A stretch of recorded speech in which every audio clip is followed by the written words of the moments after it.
नमस्कार, मैं हूं आपके साथ अंकिता पाल। बुलेटिन की शुरुआत करते हैं। उत्तराखंड में नौकरशाही इतनी हावी है, इतनी लापरवाही है, इसका जो जीता जागता सबूत है वो मुख्यमंत्री के नैनीताल प्रवास के दौरान दिखा है। आपको बता दें कि मुख्यमंत्री अधिकारियों की एक बैठक ले रहे थे।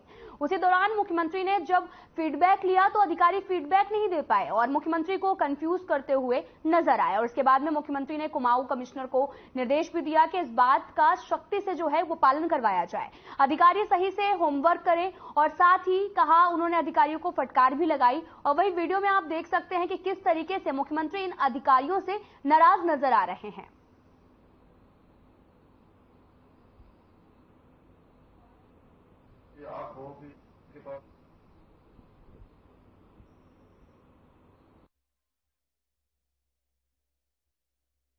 आपको बता दें कि अधिकारियों ने फीडबैक नहीं दे पाए। जब सीएम पुष्कर सिंह धामी उनसे फीडबैक ले रहे थे नैनीताल पहुंचकर, तो सीएम ने जब उनसे पूछा कि क्या कुछ किया गया है तो अधिकारी कंफ्यूज नजर आए, जिसके बाद में सीएम पुष्कर सिंह धामी ने फटकार भी लगाई है।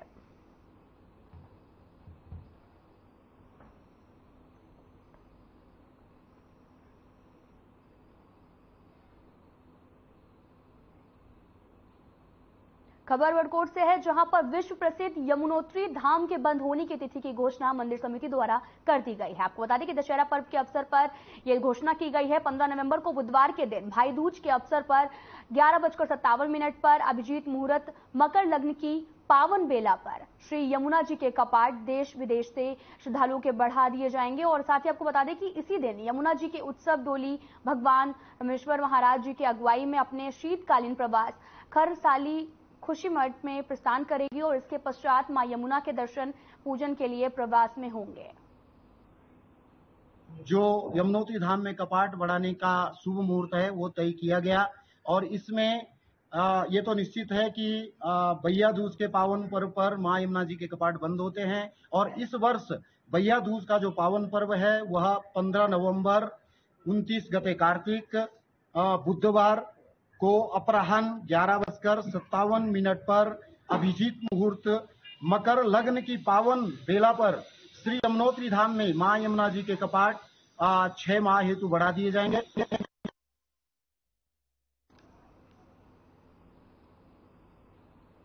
तो वहीं पौड़ी जिले राट महाविद्यालय परिसर में कांग्रेस के पूर्व प्रदेश अध्यक्ष से पूर्व विधायक गणेश गोदियाल के बेटे की शादी समारोह को लेकर कांग्रेस के कई नेता पैठाड़ी के राट महाविद्यालय पहुंचे। इस मौके पर पूर्व सीएम हरीश रावत हेलीकॉप्टर से राट महाविद्यालय पहुंचे। कांग्रेस के प्रदेश प्रभारी देवेंद्र यादव भी महाविद्यालय पहुंचकर विवाह समारोह में शिरकत की। आपको बता दें कि इस मौके पर पूर्व कैबिनेट मंत्री हरक सिंह रावत भी विवाह समारोह में शामिल हुए। और वहीं हरक सिंह रावत ने कहा कि गणेश गोदियाल का सरल व्यवहार हर ग्रामीण के दिल में एक खास जगह बनाए हुए है और इसी का एक उदाहरण विवाह भी है। चाहते तो देहरादून या फिर दिल्ली में भी करवा सकते थे। वहीं पूर्व सीएम हरीश रावत ने कहा कि अपनी गांव मिट्टी से लोगों को जुड़ना चाहिए।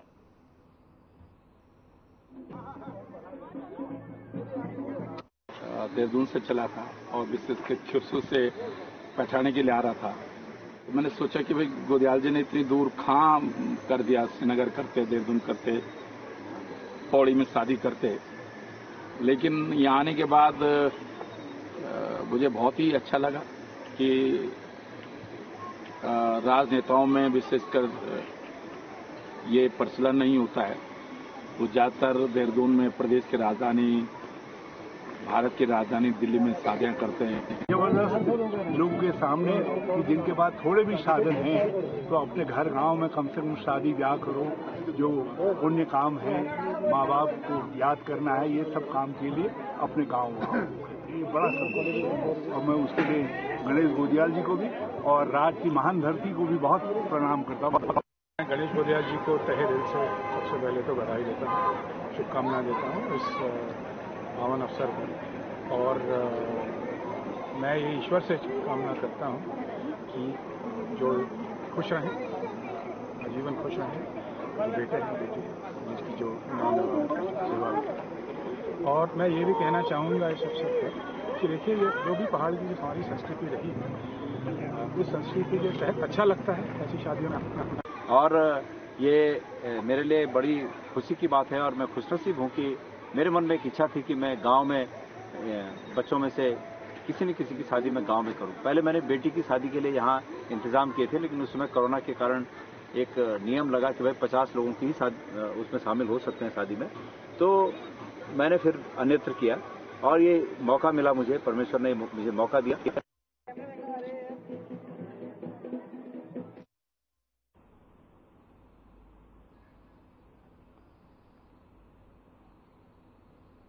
तो वहीं अल्मोड़ा में सांसद अजय टामटा रैन बसेरा का भूमि पूजन किया। आपको बता दें कि दरअसल ये योजना 94,20,000 रुपए की है और सांसद अजय टामटा ने भी कहा कि रैन बसेरे में क्राफ्ट म्यूजियम स्थापित किया जाएगा और ये पत्थर क्राफ्ट और ताम्र शिल्पियों के सामने को रखा जाएगा। और वहीं नगर पालिका अध्यक्ष ने हरिप्रसाद टमटा रैन बसेरे के लिए बजट स्वीकृत करने पर धामी सरकार का भी धन्यवाद दिया।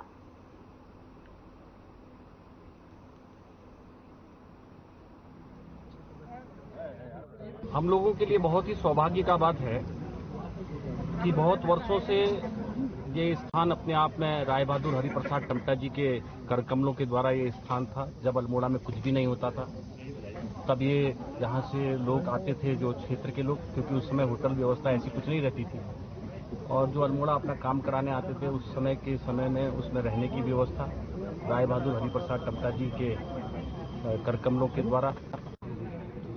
देखिए, लगभग 10 वर्षों से मैं प्रयासरत था कि स्वर्गीय हरिप्रसाद टमटा जी की स्मृति में जो धर्मशाला बना था वो टूट गया था और फिर से उसको बनाए जाने के लिए 10 साल से मैं लगातार प्रयास में था। और मुझे आज बहुत खुशी है, बेहद खुशी है।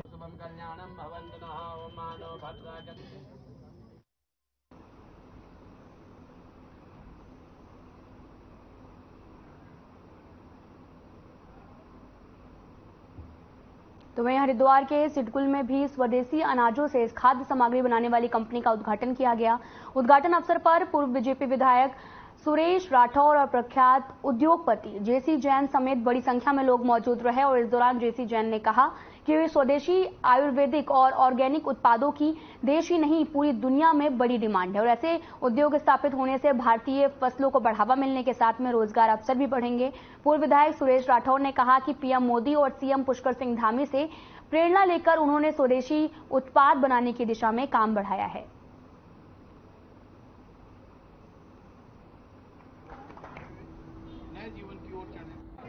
और आचार्य सुरेश जी ने जिस सुंदर तरीके से और जिस क्वालिटी प्रोडक्ट्स की स्थापना की है, बहुत बड़ा स्कोप है हिंदुस्तान में नहीं पूरी दुनिया में। आज की तारीख में आयुर्वेदिक प्रोडक्ट, नेचुरल प्रोडक्ट्स का बहुत बड़ा रिक्वायरमेंट है और प्रभु से यही आशा करते हैं कि ये वाला इनका संस्थान बहुत अच्छी तरक्की करे। स्वदेशी उपज उनकी सोच है। माननीय प्रधानमंत्री मिलेट्स के ऊपर जो उत्पाद को बढ़ावा दे रहे हैं, माननीय यशस्वी मुख्यमंत्री पुष्कर सिंह धामी इस ओर आगे बढ़ रहे हैं, तो उसी सोच के आधार पर हमने इस स्वदेशी उपज को धरातल पर उतारने का काम किया है।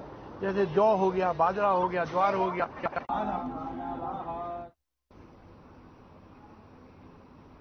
तो वहीं हल्द्वानी में दशहरे के दिन कांग्रेस ने अनोखा प्रदर्शन किया है। आपको बता दें कि बुद्ध पार्क में प्रदर्शन करते हुए कांग्रेसी में बीजेपी सरकार में प्रदेश के अंदर रावण राज बताते हुए रावण का पुतला दहन किया। आपको बता दें कि हल्द्वानी विधायक सुमित हृदेश और साथ ही जसपुर विधायक आदेश चौहान सहित सैकड़ों कार्यकर्ता मौजूद रहे। कांग्रेस विधायक सुमित हृदेश ने आरोप लगाया कि भगवान श्री राम के नाम का सहारा लेकर बीजेपी राजनीति कर रही है और साथ ही कहा कि अंकिता भंडारी हत्याकांड हो या फिर पेपर लीक हो, साथ ही कैंसिनो कांड हो या फिर भ्रष्टाचार और बेरोजगार में राज्य सरकार पूरी तरह से विफल है।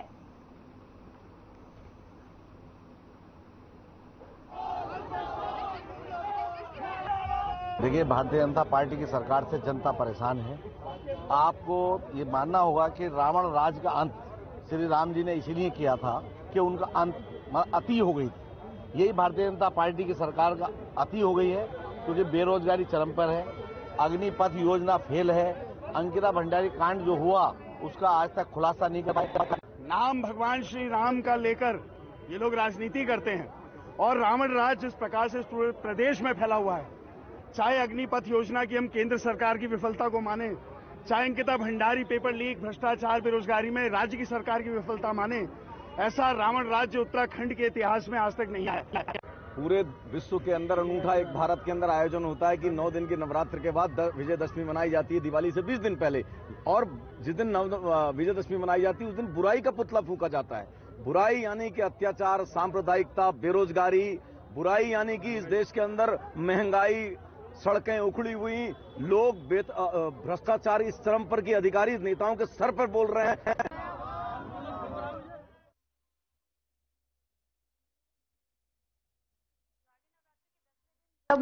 जब वापस जाती हैं तो उनकी विदाई के सम्मान में सिंदूर की होली खेली जाती है। आपको बता दें कि ये पर्व सामाजिक एकता और आनंद की भावना को दर्शाता है और इस दौरान दिनेशपुर में भी महिलाओं ने एक दूसरे पर सिंदूर लगाकर अपने पति की दीर्घायु की कामना करते हुए नम आंखों से देवी मां को विदाई दी। और आपको बता दें कि बंगाली समाज का कहना है कि दुर्गा पूजा की तारीख और लग्न में देवी दुर्गा मां अपने दोनों पुत्र और बहनों को लेकर स्वर्गलोक से धरती पर अपने मायके आती हैं और 10वीं पूजन के बाद में देवी मां अपने परिवार को लेकर पुनः अपनी ससुराल की तरफ लौट जाती हैं।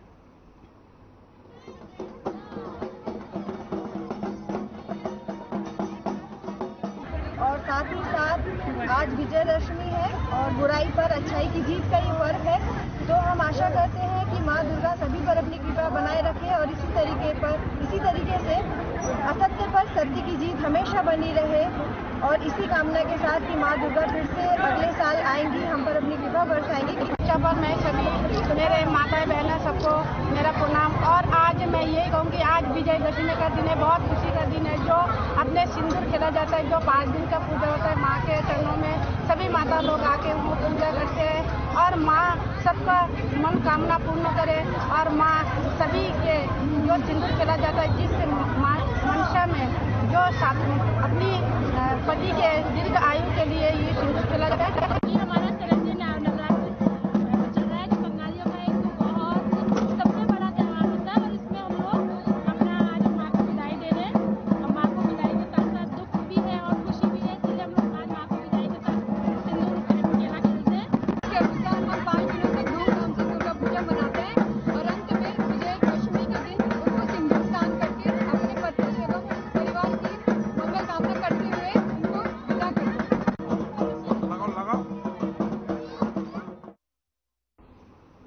परेड ग्राउंड में विजयदशमी के दिन बनु बिरादरी दशहरा कमेटी की ओर से रावण दहन कार्यक्रम आयोजित किया गया, जिसकी तैयारियां पूरी कर ली गई। और आपको बता दें कि दशहरा पर्व को लेकर पुलिस ने यातायात प्लान जारी किया। मेले के दौरान परेड ग्राउंड के चारों ओर 0 जोन रहेगा और इस दौरान कोई भी वाहन क्षेत्र में नहीं आ सकेगा। इसके साथ ही पुलिस ने 3 अलग अलग रूट के लिए पार्किंग भी चिन्हित की और 6 जगह बैरियर पॉइंट बनाए। और आपको बता दें कि साथ ही विक्रमों और सिटी बस के रूट भी डाइवर्ट किए गए हैं। और साथ ही एसपी ट्रैफिक सर्वेश पवार ने भी लोगों से पुलिस का सहयोग करने की भी अपील की है।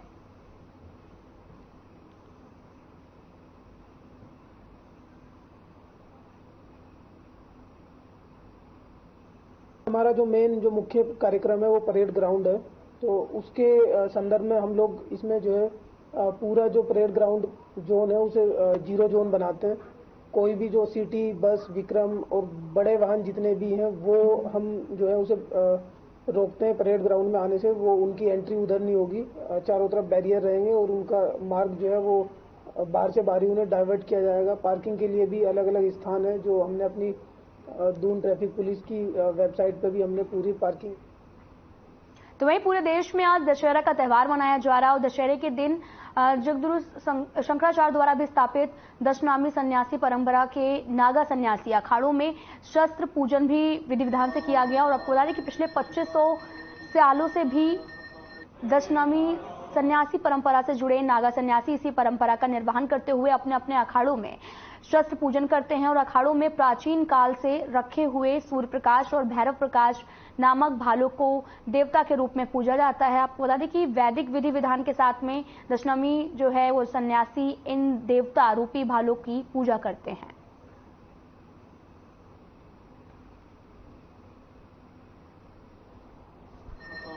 सनातन धर्म को मानने वाले समस्त विश्व में रहने वाले जो भी हमारे भाई बंधु हैं, सबको इस महान पर्व पर विजयदशमी का ये पर्व बुराई पर अच्छाइयों की जीत का एक प्रतीक है। मां भगवती देवी के नवरात्रे का जो समापन होता है उसी में एक विधान है शस्त्र पूजा का, जो हमारी प्राचीन परंपरा है शक्ति ने शस्त्रों को धारण करके ही दुष्टों का संहार किया था।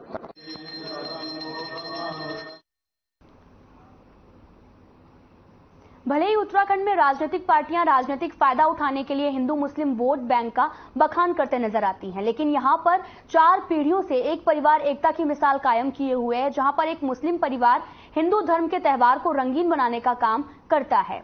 रावण और कुंभकर्ण के पुतले बनाने वाले मुस्लिम परिवार हिंदू मुस्लिम एकता के भाईचारे को न सिर्फ बढ़ावा दे रहे हैं, बल्कि रामलीला में चौथी पीढ़ी के रूप में सेवा कर रहे हैं।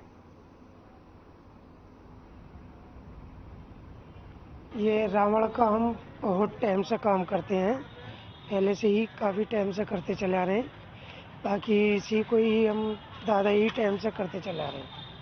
आपके दादा पापा वगैरह क्या करते थे? वो भी इसी को ही करते थे, आतिशबाजी का, रावण का। ये देश भर में आज दशहरा पर्व मनाया जा रहा है और वहीं रुड़की के नेहरू स्टेडियम में रावण दहन की तैयारियां पूरी हो चुकी हैं। आपको बता दें कि पुलिस ने रावण दहन की तैयारियों को लेकर डॉग स्क्वाड के साथ में चेकिंग अभियान चलाया और बारीकों के साथ में नेहरू स्टेडियम को खंगाला गया। आपको बता दें कि गंगनहर कोतवाली प्रभारी निरीक्षक अमरजीत सिंह ने कहा कि शाम को 5 से 6 के बीच में रावण दहन किया जाएगा।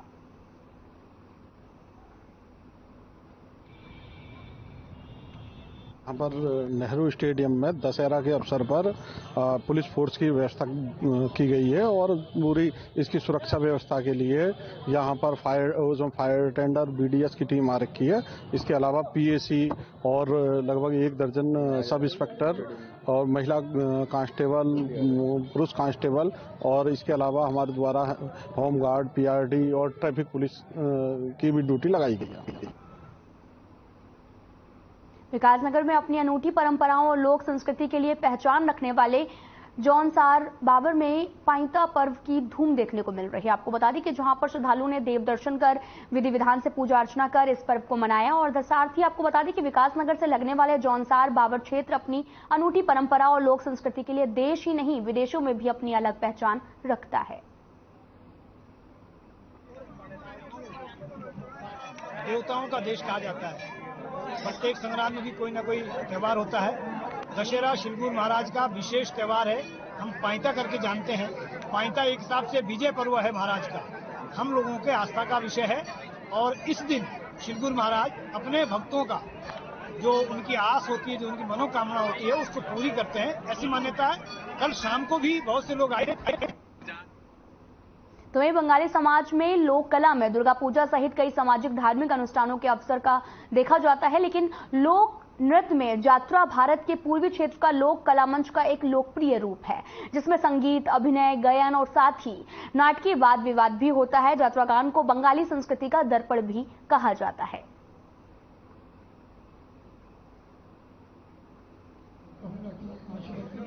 कम से कम नहीं तो 500 वर्ष पहले श्री चैतन्य महाप्रभु जी के उस टाइम से हुआ था। उसके बाद इसको बड़ी परिवर्तन करते करते ठाकुर रामकृष्ण देव जी भी इनमें बड़ी सहयोग रही यात्रा गान में। ये हमारा बंगाल का बहुत पुराना कल्चर है। बांग्लादेश से और पश्चिम बंगाल से इसके यात्रा के साथ बहुत पुराना संबंध बना हुआ है। आज हम लोग उत्तराखंड में रहते हैं, बहुत ही कम संख्यक बंगाली के अंदर भी हम लोग थोड़ा छोटा मोटा कलाकार मिलके हर साल ये यात्रा गान करते रहे। देखिए, पहले जब ये नाटक होते थे उस समय टीवी मोबाइल का था नहीं, कुछ लोगों का देख नहीं पाते थे। उस समय काफी भीड़ होते थे।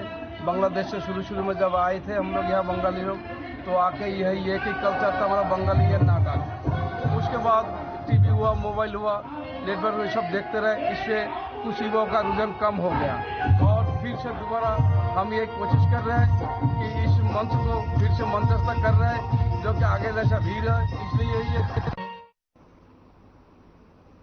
ड्रग तस्करों की गिरफ्तारी के लिए उत्तराखंड एसटीएफ लगातार अभियान चला रहा। देहरादून में पुलिस ने 27 लाख रुपए के स्मैक के साथ में ड्रग तस्कर सोमपाल को गिरफ्तार किया है, जिसके कब्जे से स्मैक बरामद हुई है, जिसकी कीमत 27 लाख रुपए बताई जा रही। गिरफ्तार ड्रग तस्कर सोमपाल से एसटीएफ लगातार पूछताछ कर रही है।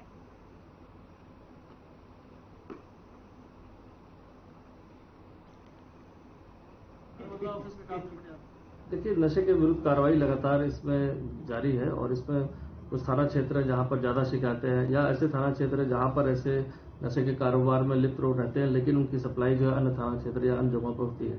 ऐसी लिस्टिंग करके उनकी हिस्ट्री शीट भी खोली गई जिन पे काफी सारे मुकदमे हैं या जो पूर्व में जेल जा चुके हैं। पड़ जाते हैं, इसी बहाने छुट्टी कर देंगे थोड़ा सा। छुट्टी तो कहाँ से पर ऑफिस के काम से पड़ जाते हैं। नगर पालिका रुद्रप्रयाग के महादेव मोहल्ला में बाला सुंदरी समाज कल्याण संस्था के द्वारा आयोजित 9 दिवसीय श्रीमद कथा जो है वो नवहा ज्ञान कथा का विधि विधान से समापन हो गया है और वहीं आचार्य सुभाष चंद्र जोशी के मुखबिंद के साथ में कथा का श्रवण किया गया और आपको बता दें कि इसे सुनने के बाद में बड़ी संख्या में भक्त यहां पर पहुंचे थे।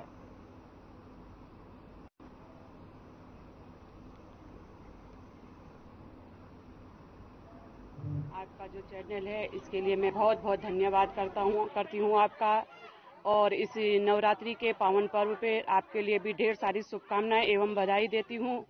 जैसे कि आप सभी को विदित होगा, विगत 9 दिनों से यहाँ पर ये जो श्रीमद् भागवत पुराण चल रहा है, जो ये कार्य समिति है और जो कथावाचक हमारे सुभाष चंद्र जोशी जी हैं, जो इनकी पूरी टीम है, सर्वप्रथम इनका वार्म वेलकम के साथ हम इनका बहुत बहुत धन्यवाद करते हैं।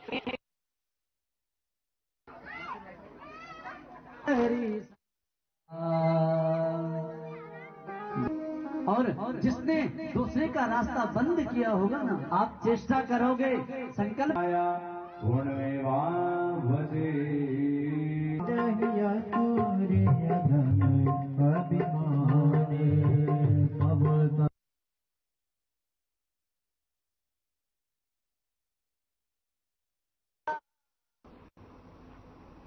सीधे आपको ले चलते हैं देहरादून, जहां पर दशहरा पर्व बड़ी ही धूमधाम से मनाया जा रहा है, जहां पर पुष्कर सिंह धामी भी पहुंचे हैं।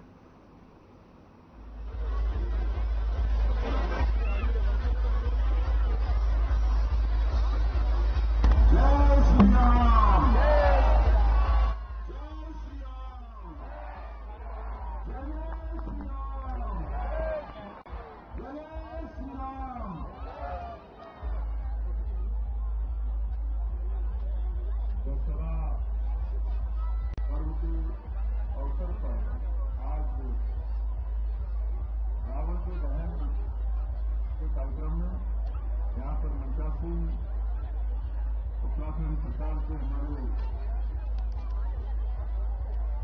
कैबिनेट मंत्री आदरणीय प्रेम चंद्र अग्रवाल जी, आदरणीय डॉक्टर धन सिंह रावत जी इस क्षेत्र के राष्ट्रीय क्षेत्र के लोकप्रिय विधायक और सभी कार्यक्रमों में अधिकांश का संयोजन करने वाले आदरणीय खजानदार जी, देहरादून शहर के मेयर भाई सुनील नियाल रामा जी और बंधु समिति इस पूरी कमेटी के अध्यक्ष, जिनके संयोजन में ये शानदार दशहरे का पर्व यहाँ पर मनाया जा रहा है, भाई संतोष नागपाल जी, श्री प्रेम भाटिया जी, भारतीय जनता पार्टी के हमारे जिलाध्यक्ष भाई सिद्धार्थ अग्रवाल जी, डॉक्टर आर के जैन साहब, श्री हरीश गिरमानी जी, संरक्षक बंधु समिति श्री अनिल गोयल जी, हरीश डोरा जी एवं यहाँ पर उपस्थित हमारे सभी मंचासीन, सभी हमारे आए हुए सभी अतिथिगण, सभी पदाधिकारीगण और बड़ी संख्या में आज यहाँ पर बुराई पर अच्छाई, अन्याय पर न्याय, अधर्म पर धर्म की जीत का उत्सव मनाने के लिए आए हुए हमारे बड़ी संख्या में, मैं समझता हूं जहां तक नजर जा रही है वहां तक केवल सूरी से दिखाई दे रहा है। ऐसे आने हुए मेरे सभी बड़े बुजुर्ग, सभी उपस्थित माताएं, बहनें, मेरे सभी नौजवान साथियों, मैं सबसे पहले तो आप सभी को विजयदशमी पर्व की बहुत बधाई देता हूं, बहुत शुभकामनाएं देता हूं। आप सभी जानते हैं कि विजयदशमी का एक पर्व हम प्रत्येक वर्ष मनाते हैं और प्रत्येक वर्ष आज नहीं वर्षों वर्षों से हम सब लोग रावण का दहन करते आए हैं और रावण का दहन हम इसलिए करते हैं कि रावण हमेशा से हमारे समाज में, हमारे देश में,